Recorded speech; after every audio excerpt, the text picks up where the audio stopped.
Hello students, welcome to Amar tuition classes. आज मैं आपको chapter number 4 banking and monetary policy में क्वेश्चन नंबर 4 एक्सप्लेन कर रहा हूँ। लास्ट लेक्चर में हमने क्वेश्चन नंबर 3 देखा था, 1, 2 देखा था और 1 देखा था।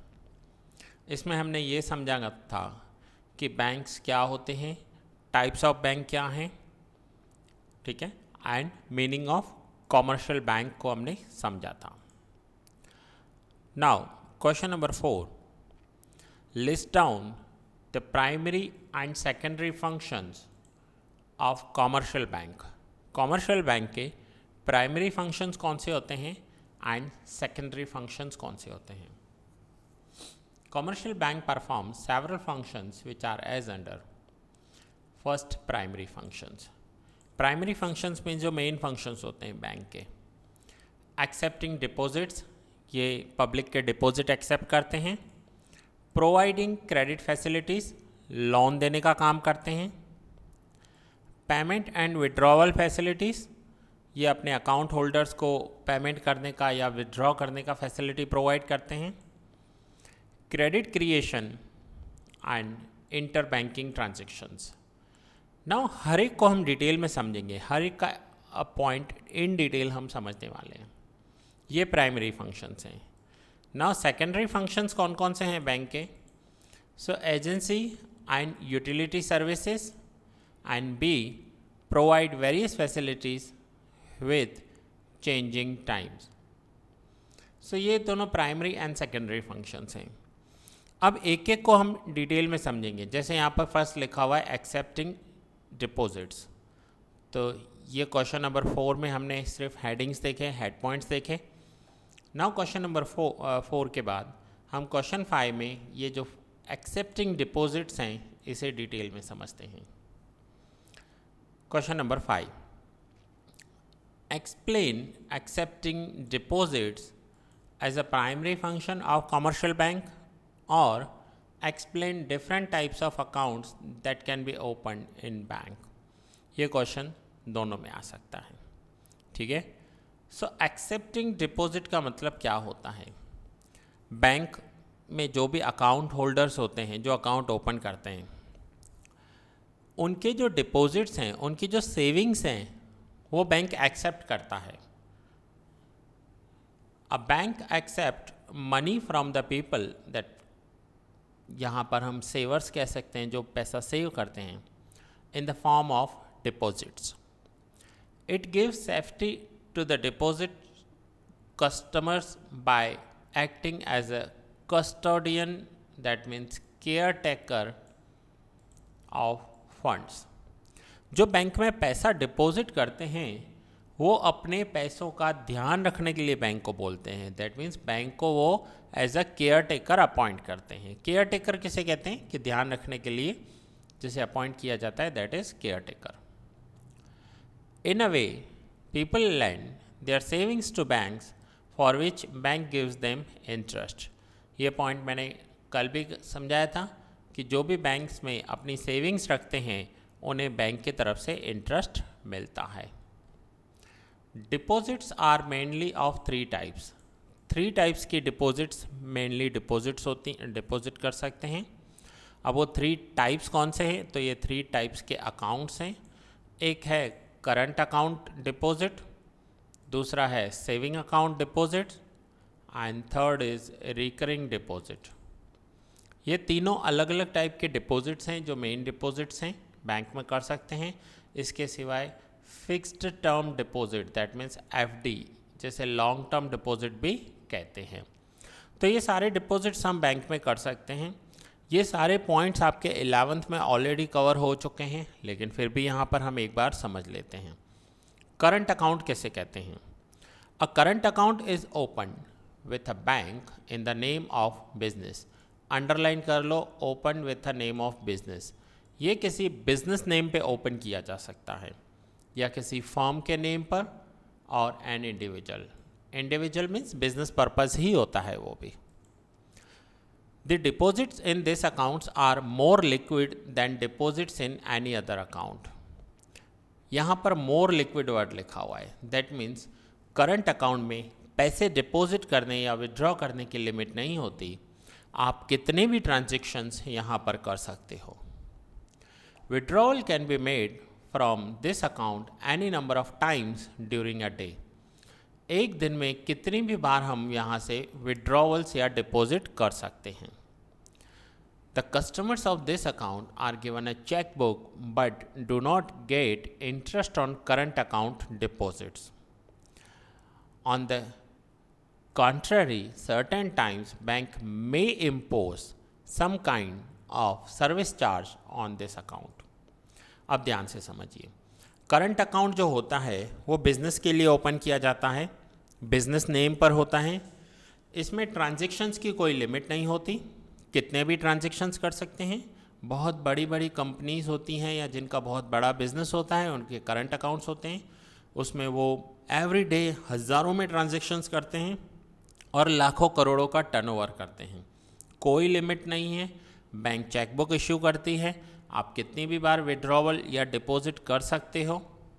बट यहाँ पर एक ही नेगेटिव पॉइंट है कि करंट अकाउंट में जो पैसा रखा जाता है वो बिज़नेस का पैसा होता है, इसलिए बैंक उस पैसे पर कुछ भी रिटर्न नहीं देती, कुछ भी इंटरेस्ट नहीं देती। सामने बेनिफिट ये है कि आप कितने भी ट्रांजैक्शंस कर सकते हो। हाँ, कई बार बैंक यहाँ पर चार्जेस भी इम्पोज करती है। सो करंट अकाउंट के बेनिफिट्स क्या हुए? एनी नंबर ऑफ टाइम्स आप डिपॉजिट विड्रॉवल कर सकते हो, लेकिन डिसएडवांटेज क्या है कि इंटरेस्ट नहीं मिलता। Now saving account. Saving account किसी सिंगल पर्सन या जॉइंट होल्डर के नेम पर होता है। इसका बेनिफिट है कि आपको इंटरेस्ट मिलता है, बट डिसएडवांटेज ये है कि यहाँ पर आप ज़्यादा ट्रांजैक्शंस नहीं कर सकते। सो आइए समझते हैं saving account. People usually deposit savings for a short period in this account for which banks gives them interest. यहाँ पर शॉर्ट टर्म के लिए अमाउंट डिपॉजिट किया जाता है और बैंक यहाँ पर क्या करती है? इंटरेस्ट देती है। सेविंग अकाउंट होल्डर्स को इंटरेस्ट मिलता है। Upon requirement they can withdraw with a cheque और विड्रॉवल स्लिप। पैसा विड्रॉ भी हो सकता है, उसमें कोई प्रॉब्लम नहीं आती। In present times they can also withdraw money from this account by using debit card और क्रेडिट कार्ड। डेबिट कार्ड या क्रेडिट कार्ड से भी पैसा विड्रॉ किया जा सकता है, बट यहाँ पर डिसएडवांटेज ये है कि नंबर ऑफ ट्रांजैक्शंस जो होते हैं ना, वो ज़्यादा नहीं हो सकते। ऐसा नहीं है कि आप दिन में हज़ारों ट्रांजैक्शंस करोगे, ऐसा नहीं होगा। सेविंग अकाउंट में ट्रांजैक्शंस की लिमिट होती है। Now third is recurring account. These deposits are also a type of saving deposits. People who do not wish to save or cannot save bigger sums of money save and deposit small amounts each month for some period of time in this account.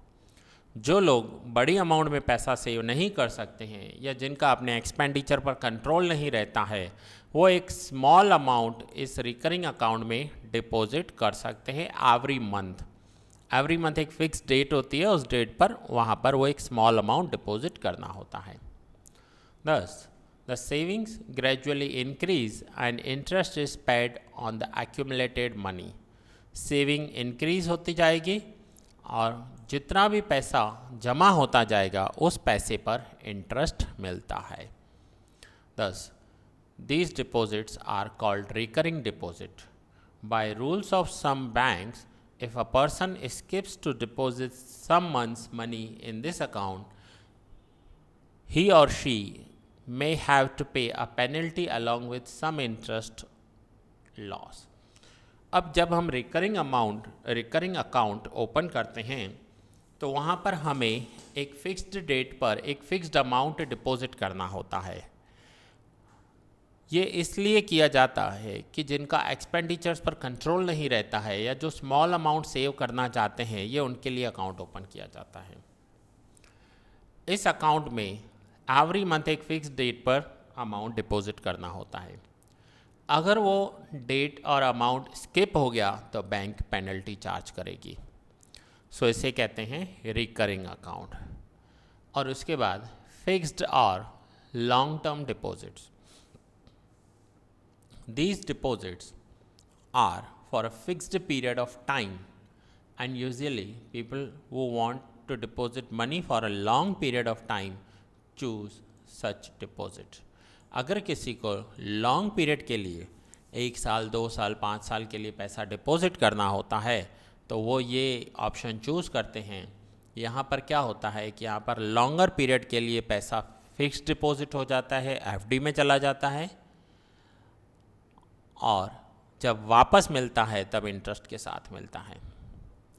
Banks पे highest rate of interest on such deposits among all types of deposit. Fixed deposit पर bank highest interest पे करती है। Customers gate overdraft facility on such deposit. यहाँ पर overdraft facilities भी available होती हैं। सो फिक्स्ड डिपॉजिट में क्या होता है कि सपोज़ आपके पास 1 लाख रुपीज़ फ्री पड़ा है, आप 1 लाख रुपीज़ आज बैंक में रख दो, और सपोज़ करते हैं कि रेट ऑफ इंटरेस्ट 7% है, तो 1 साल के बाद बैंक आपको 1 lakh and plus interest 7,000 rupees मिलाकर 1,07,000 रुपीज़ वापस देगी। सो अगर आपको 1 साल तक पैसों की ज़रूरत नहीं है तो वो बैंक में रखा जा सकता है। सो ये थे, हमने समझे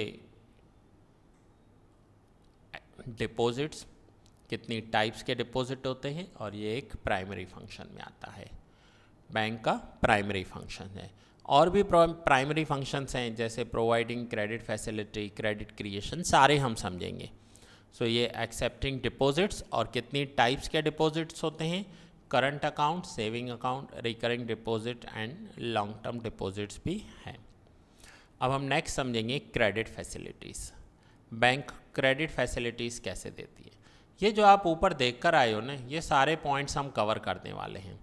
credit facility, withdrawal facility, credit creation, हर एक का एक सिंगल क्वेश्चन है और वो डिटेल में आपको इसका नॉलेज देगा। सो आइए नेक्स्ट क्वेश्चन स्टार्ट करते हैं। Question number 6, explain credit facility as a primary function of bank. When individuals or investors or farmers or other professionals require money for personal or investment purpose, they borrow from banks and bank provide credit by charging a rate of interest. अगर किसी individual person को investment के लिए पैसा चाहिए, चाहे उसे घर परचेज़ करना हो, कार परचेज़ करनी हो, या कोई बिजनेसमैन है उसे बिज़नेस एक्सपांड करना हो, उसे पैसा चाहिए तो बैंक से लोन ले सकता है। बैंक उसके सामने इंटरेस्ट चार्ज करती है। In terms of time period, borrowing और credit can be for short term, medium term और लॉन्ग टर्म। ये अंडरलाइन कर दीजिए। बैंक शॉर्ट टर्म के लिए भी पैसा देती है, मीडियम टर्म के लिए भी पैसा देती है, लॉन्ग टर्म के लिए भी पैसा देती है। These time periods are not strictly fixed and may vary for different activities. However, in a theoretical sense, short term is a period up to 1 year, medium term is a period between 1 to 5 years, and long term is a period between 5 and 15 years. ये theory के लिए समझने के लिए आपको बताया गया है कि शॉर्ट टर्म मीन्स 1 साल तक अगर किसी को पैसा चाहिए, मीडियम टर्म मीन्स 1 से 5 साल, और लॉन्ग टर्म मीन्स 5 से 15 साल के लिए बैंक पैसा देती है। In the context of purpose, credit can be for personal reasons, for agriculture activity और फॉर बिजनेस एक्टिविटी। ये जो आपको बैंक पैसा देती है घर लेने के लिए, कार लेने के लिए, फार्मर्स को एग्रीकल्चर के लिए, बिजनेसमैन को बिज़नेस करने के लिए, आपको फर्नीचर बनवाने के लिए, अलग अलग टाइप के क्रेडिट हो सकते हैं। वो पर्सनल रीज़न भी हो सकता है या फिर बिजनेस रीज़न भी हो सकता है। Depend on reason, bank interest charge करती है और डिपेंड ऑन टाइम कि कितने टाइम के लिए चाहिए बैंक इंटरेस्ट चार्ज करेगी। The rates of interest charge very with purpose. अगर आपका पर्पस बैंक के लिए सेफ है तो इंटरेस्ट कम चार्ज होगा। सबसे कम मोस्टली बैंक होम लोन पर चार्ज करती है। अगर आपको घर लेना है तो सबसे कम चार्ज किया जाएगा, लेकिन कार लेनी है तो हायर इंटरेस्ट चार्ज होगा। आपको बिजनेस के लिए पैसा चाहिए तो उससे और ज़्यादा इंटरेस्ट लगेगा। सो ये डिपेंड करता है कि हमारा पर्पस क्या है, हम बैंक से क्यों पैसा विड्रॉ कर रहे हैं, क्यों पैसा ले रहे हैं, हमारा लोन लेने का मोटिव क्या है। ठीक है, so this is credit facilities. Now question number 7, explain payment and withdrawal facility as a primary function of bank. आप जब बैंक में पैसा डिपॉजिट करने जाते हो या विड्रॉ करने जाते हो तो वो डिपॉजिट करना या विड्रॉ करना बैंक का प्राइमरी फंक्शन है। तो आइए समझते हैं। A bank provides easy payment and withdrawal facility to its customers in the form of checks, withdrawal slip and draft, pay order, ATM facilities, ATM that means automatic teller machine, credit and debit card, internet banking, etc. Bank में पैसा deposit करना हो या आपको withdraw करना हो तो ये सारी फैसिलिटीज़ आपको बैंक से मिलती है। आपको पैसा विड्रॉ करने के लिए एटीएम फैसिलिटी भी है, नेट बैंकिंग भी है, इंटरनेट भी है, क्रेडिट डेबिट कार्ड भी हैं। और अगर आपको ये सब नहीं यूज़ करने तो आप चेक से पैसा विड्रॉ कर सकते हो, आप विड्रॉवल स्लिप से पैसा विड्रॉ कर सकते हो। सो बैंक आपको पेमेंट करने के लिए या पैसा विड्रॉ करने के लिए मल्टीपल फैसिलिटीज़ देती है। सो स्टूडेंट्स, ये हमने क्वेश्चन नंबर 7 कंप्लीट किया। ये लेक्चर मैं यहाँ ही पूरा कर रहा हूँ। नेक्स्ट लेक्चर में क्वेश्चन 8 से कंटिन्यू करेंगे। सो दैट्स इट, मिलते हैं नेक्स्ट लेक्चर में।